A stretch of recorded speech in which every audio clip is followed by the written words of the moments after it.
Hey guys, thanks so much for joining. So I'm Tarun. I lead partnerships here at Capita, and today's webinar is going to be about employee stock ownership plans and the incorporation of company and the compliances and the various other factors to be considered while these are being implemented. We've got founder and CEO of InRole, Tanvi here with us, and also the head of consulting and operations from Capita, Rahul here with us.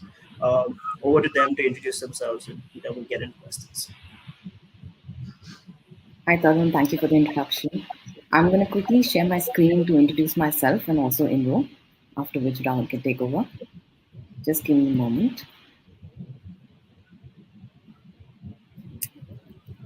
So, to introduce myself, I'm a chartered accountant with 10 years of experience in finance, accounting, tax, and regulatory compliances.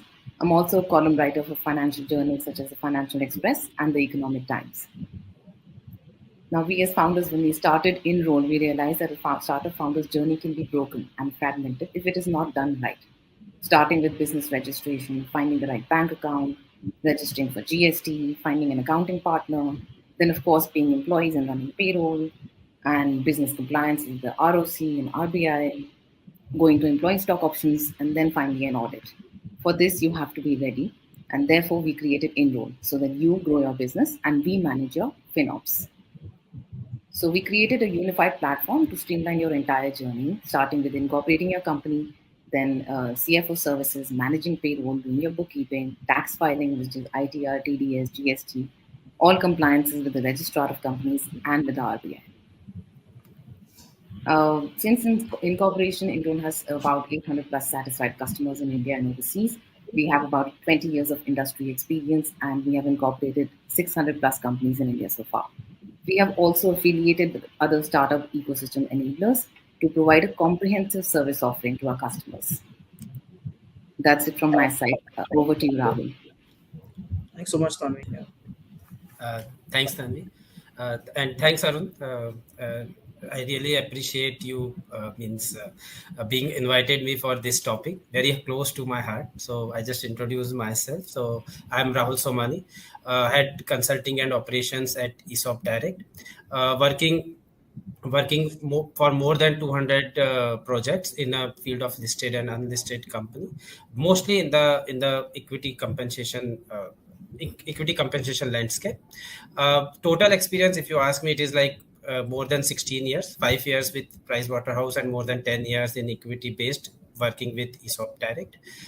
If you ask me about the ESOP Direct and Capita, last year ESOP advisory we have given to more than 200 assignments, more than 500 valuations. So it's like a end-to-end solutions we provide, and we also provide a digital platform where we manage cap table and ESOP scheme. So on digital platform, it's already more than 2,200 companies with more than 100 companies are like listed, and more than 40-50 companies are just unicorns and all unlisted companies.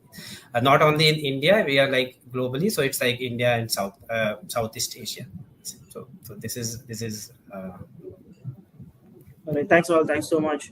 So yeah, guys. Now we'll move on into questions. So we'll do one question, Tanvi, one question Rahul, so alternately. And if any of you have any questions, feel free to post that in the chat. Yeah. Right. So just to start off, Tanvi. So when it comes to, say, for example, when a company is incorporating itself, right, what structure should it follow? Like should it structure say LLP, LLC, sole proprietorship, and how does that differ in terms of governance for that particular company? Oh, that's a very interesting question, Tarun, because it really is the starting point.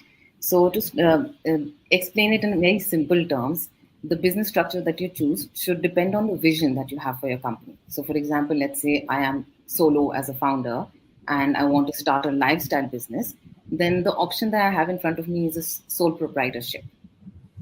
In case I have co-founders and partners, then I can explore a limited liability partnership, a regular partnership, or a private limited company. Now, all of this is when I want to run a lifestyle business.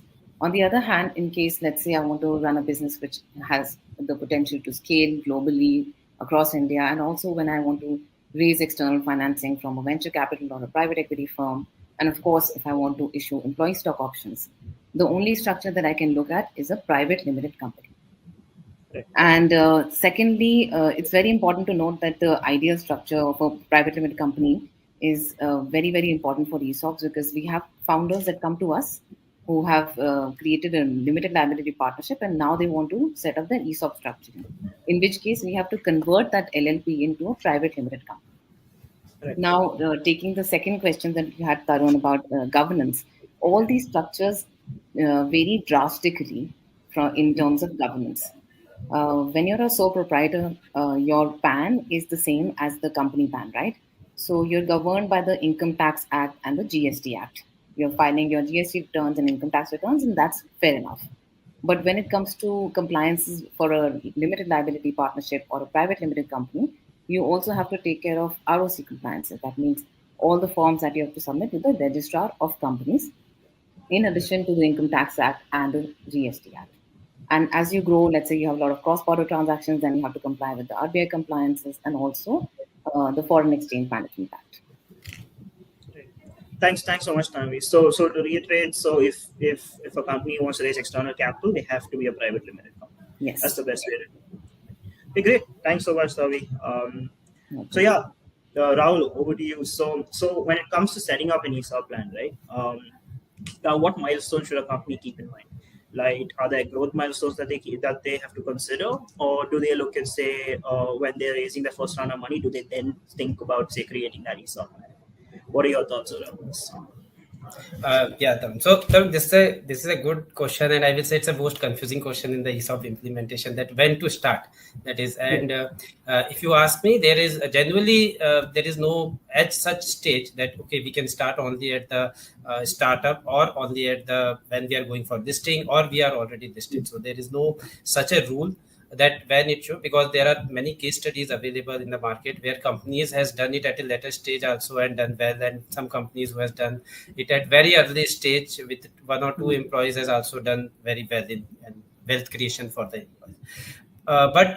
So there is, as I said, there is no strict rule as such, but few of the things, yes, we should keep it in mind when we are trying to implement the ESOP scheme. First is your objectives, your why should be clear, that why I want to do ESOPs. That is very important. That founders or promoters or investors should be very clear around that okay, this is my pain point, or this is the objective, and I want to do for achieving this objective, I want to go for an ESOP plan. So that is the first thing, very important for the growing business.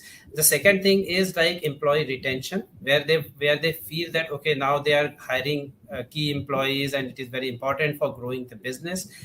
They need to come out with a ESOP plan, because it helps create a culture in the organization for the ownership, that even key employees, what they are hiring, should feel towards growing the business to the next level. So that is something, whenever you are thinking of implementing an ESOP plan, some things should be there. Third is, yes, your goal milestone should be clear, your business objective should be clear, because otherwise it is like it will not be vague, because nobody will able to evaluate that whether my ESOP plan has worked well or not. So your business objective should be clear, that okay, now my business objectives are clear, this is the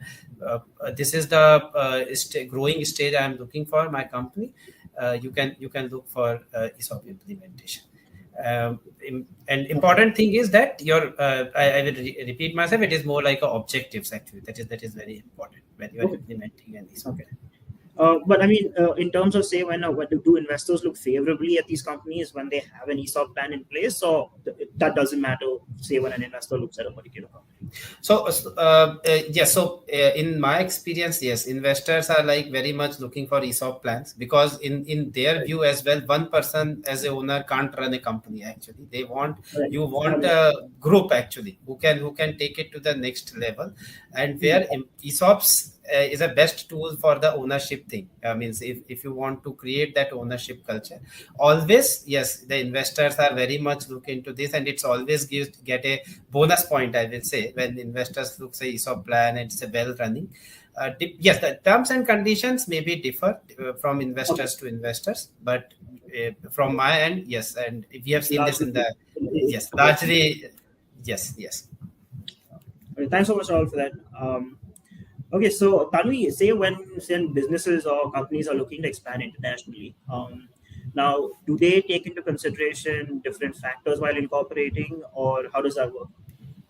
So, in our experience, for businesses that are looking to expand internationally, a founder has to understand firstly that the regulatory framework expands along with it, right?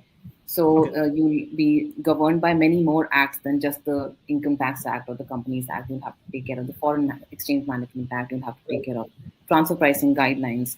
So, a key consideration that a founder should look for is that they have the right professional expertise or the right compliance partner on board that could help them, like that could guide them through the journey of expanding internationally.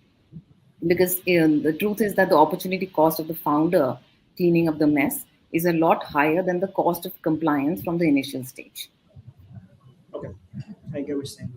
And are there like fines, say when you have to say go back and change certain things? Are those a lot more, say, as compared to say doing it you following best practice Definitely. outside? Like the example I gave of founders who come with an LLP and now want to Right. implement an ESOP, then you have to convert the LLP into a private limited company. So they lose out on 6 to 12 months in just doing all of that and having their new setup ready. Right. And up until all of this is completed, they cannot start operations, right? Even if they Yes. had business. Right. Fair enough. All right. Thanks for that, Tami. Rahul, so I mean, when it comes to say implementing a business, an ESOP plan, right? What steps are involved, and also are there any legal regulatory factors that companies should consider while implementing that particular ESOP plan? Yeah. The first thing is when you are implementing an ESOP plan or for the steps required for the ESOP plan is like you need to first identify whom you are granting. That is very important because it also linked to your legal and compliances thing. Because if you want to grant many employees, some of them are outside India, and as Tanvi has already said that if you are increasing your business outside India, other laws or regulations also comes into the picture. It is not only income tax or companies act. You also need to take care of FEMA. You also need to take care of domestic tax laws or domestic laws of that country. So it is very important. So first thing, identify whom you are granting. Then you Okay. can check the legal and regulatory considerations around the same. For example, just want to give an example here. Like suppose an Indian company wants to give to some US employees. Very important, they should check 409A. And this is a pitfall. Actually, we say many companies has just forgot it to see those things. And later on, after 2 3 years, and Tanvi has identified, said it very well that sometimes cleaning up this mess takes lots of time than doing it today when you are starting it. So it's always Okay. better to that you comply with all these things. So that is just an example, but if you are setting up, then take a legal expert advice, and not only from your country, from the country, for the country where you are granting ESOPs, to make it, because every country has a different law around even ESOPs, because it is linked to equity, and then the Companies Act, income tax, everything will comes into the picture. So this thing. Right. Yeah. uh, yeah, and the last is the third, the stages. Actually, what is the stage of the company? Because if you are going for listing outside India, or if you are going to list in India, the different laws, again security laws of those countries will come into the picture. So important point, as I repeat myself, the first is identify the employees, take a legal advice, setting up your ESOP scheme well drafted, complied with all the regulations, and take proper approvals. Because in some of the countries you need to file your ESOP scheme also as well to the local authorities. So you should comply with all these points while setting up your ESOP plan. So this more from the legal side. I just want to highlight those Right. things. So as in you should be careful and you check before you follow. And also Yes, yes. in terms of budget, I'll leave it to the both of you. How much should companies set aside for an ESOP plan? To set one up. Mm. So I think pretty safe. maybe Pretty I will start, safe. and then we Yeah. will add here actually. So Tarun, there are two things are required here. One is Yeah. the monetary budget, which you need to spend on implementing ESOP scheme, And the second one is how much is the dilution I need to keep aside, because founders need to see both the points. They just can't go with one point. They need to see both the points. So first I take the dilution part, which is much easier and easy. That if you are just a startup stage, companies generally keep more 10% also to for the ESOP pool, and as they grow, their capital grows, it will come down to 5%, and even when you are going for listing, it is 2 to 3%. So that is a straightforward, and everybody knows, because at the initial stage you don't have that much cash to pay to the company. You need more dilution, you need more ESOPs to be granted to the employees. From the compliances side, so there are different factors around that which affect this budget, like how complex it is. Means if it is a you are covering 5-6 countries, you want to grant to more than 100 employees and all, definitely the cost will be higher. If it is a plain vanilla ESOP where just a few employees you want to cover which are in India, there will be less. But in my experience, this works between 5 lakhs to like 20-25 lakhs, depending upon how complex and what is the stage of the company. Because if you are if you are going to list outside India, the security laws are more complex there. So we need to consider. So you're saying 5-6 lakhs even for early stage, say someone at the maybe Series A stage. So you can say that the documentation and every filing and everything will be around 3 to 6 lakh rupees, depending upon, and it increases with the complexities. Okay. Yes, it increases with the complexity. Okay. And if Kalvi wants to add, actually, I completely agree with what Rahul has defined, because there are many founders who just issue ESOPs over an email, and then they feel like, okay, what is the cost of compliance? And that's why we're doing this, session today, just to throw light on all the complexities involved in issuing ESOPs. Right. So actually, next question, Tanvi, is what are the annual compliances? Say with regards to these, with regards to an ESOP plan, right? What are the annual compliances that need to be executed? All right. So the compliance requirements are very clearly defined in the Companies Act. The process is very structured and is identified in Section 62 of the Act. Just to bore you a little bit on this, it defines the steps. Like the first step to follow is to send a notice to the board, then pass a special resolution. And after that, you have to submit some forms, for example, Form MGT 14 with the Registrar of Companies. Then there's also Rule 12 of the company's shares and debentures rules, which defines the details of what should be part of this special resolution. What should the explanatory statement contain, like the class of employees to whom you want to issue the ESOPs, or the vesting requirements, or the exercise price. There's so many details which have to be outlined in just the starting point. Then, of course, there's a form called SF6, which is like a register that every company has to maintain year on year. This register of shareholders, or the ESOP scheme, will identify the grant price, the exercise price, and vesting requirements, everything. Now, these are, of course, if we just take a step back, we realize that even when I was talking about incorporating the right structure, and we have to choose a private limited company, in that also the articles of association have to allow for ESOPs. It has to allow for the implementation of an ESOP scheme. If it doesn't allow for it, then another process adds on to it, that you have to first alter the articles of association, and then there's another form with the Registrar of Companies for this purpose. Right. So, as in, a founder can be careful when incorporating a company is when they should be actually careful, right? Because all of this is when it has a follow-on effect. Exactly. Okay. Right. And adding to the Tanvi's thing, actually, means she has given it in very detail. And one of the things is the accounting, as like they should consider the accounting as well, because there's a disclosure required. Even if you are an early stage startup, there's a guidance note by Institute of Chartered Accountants. So you need to put those things in your books of accounts. And we have seen many times that people come at the end of the just before the signing, and they say, okay, we forgot to that, whether we don't know only that whether any expensing is required or not required. So this is very important, that whenever means from the audit point of view, from accounts point of view, do your option valuation, put expensing properly in your books. Right. Okay. All right. Thanks, Rahul. Thanks, Tanvi. And so Rahul, when it comes to the benefits of an ESOP plan, have you seen it contribute to the success of a company and its growth, or in your experience, do you think how does it play out? Yeah. Tarun, actually, the main objectives people see in this for implementing ESOP scheme, and we actually did our surveys every 2 years, and this is consistently like retention and ownership. These two are the main factors why people implement it. And in our survey, when we asked them whether your ESOP scheme has achieved that objectives or not, most of the people say yes, it achieved that objective. So there are people implement it for a different reasons, like as I said, retention. The second is the performance, actually, from the employees, that they have a business targets, they have a growth matrix in their head, and they need to, when it is clear to the founders, when it is clear to the employees, it's means even employees work towards to achieve that thing. So one of the objective for ESOPs is performance, and people have seen that business objectives has been achieved while implementing ESOP scheme.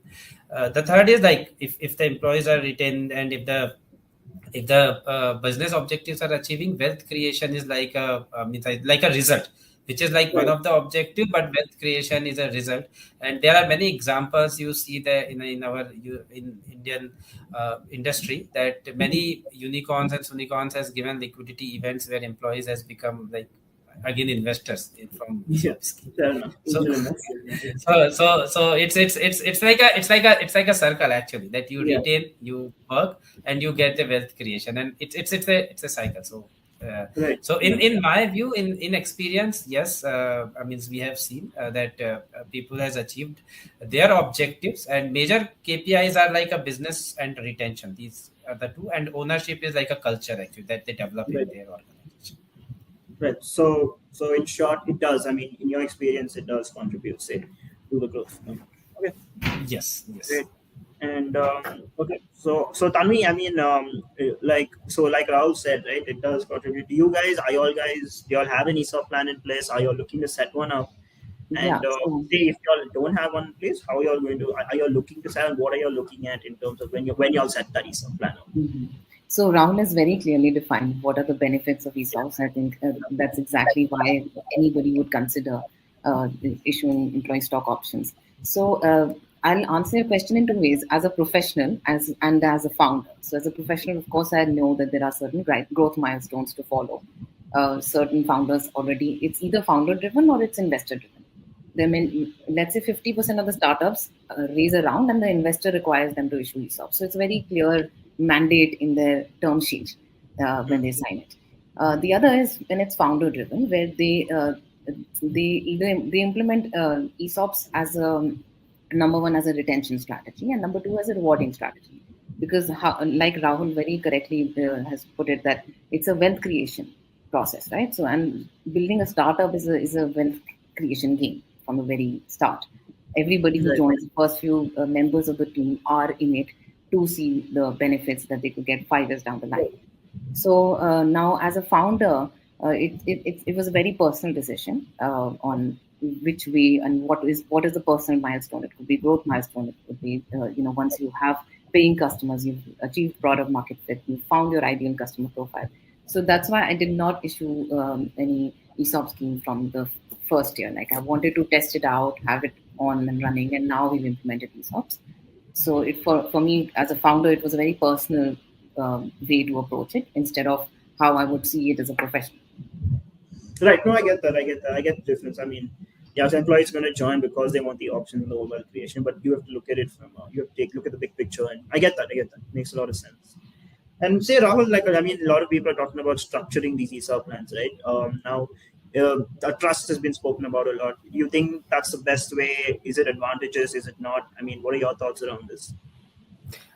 Yeah. So, Tarun, it's a very good question. And nowadays, actually, the trust thing is like everyone wants to ask that what are the advantages, whether we should implement my ESOP plan through trust.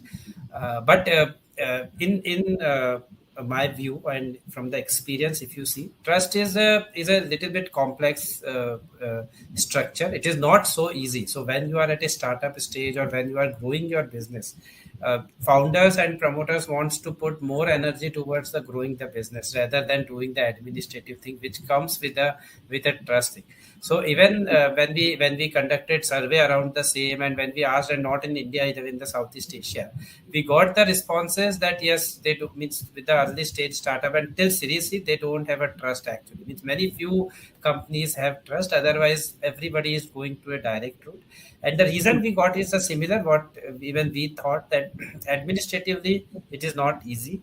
Second, it comes with an additional compliance burden on the company, and you need a machinery or you need a administrative things to manage even trust as well. So once you grow to that level, suppose you are covering more than 200 employees, 250 employees, yes, maybe the trust will help you out. But if you are just covering 50 employees, 100 employees, it's always better to go by a direct route where company can give it.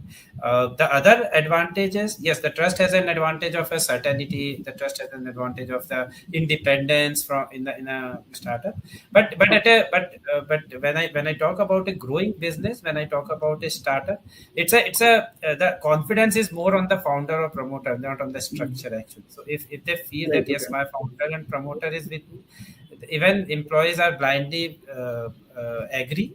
Second thing, yes, and it's easy to handle through the direct route rather than going through a trust route in an early stage companies. Once you grow to that level, you need a trust. Then yes, the trust has the different advantages at that time. But looking at our today's talk, it is more for the growing business and the startup. My suggestion is to wait. Unless your investors term sheet say that okay, you need a trust for the capital structure certainty, you do it. Otherwise, wait for some time, and maybe once you grow to that level, you you can implement. And is there like a significant cost associated with migrating it from a traditional structure to a trust structure?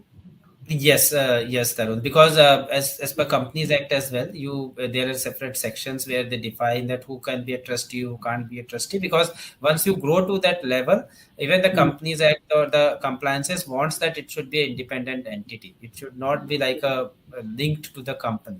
So at some level, it should be independent. They have a own how they can vote on the shares. Everything will be defined. So it's a very and as Tanvi said, whatever you are doing for like income tax returns, filings, all these things, what you are doing for the company, you need to do for the trust. So it's like a double thing for them. So Okay.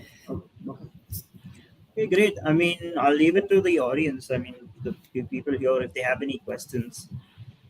We haven't got any so far, but I mean, in case y'all guys have any questions, feel free to post in the chat.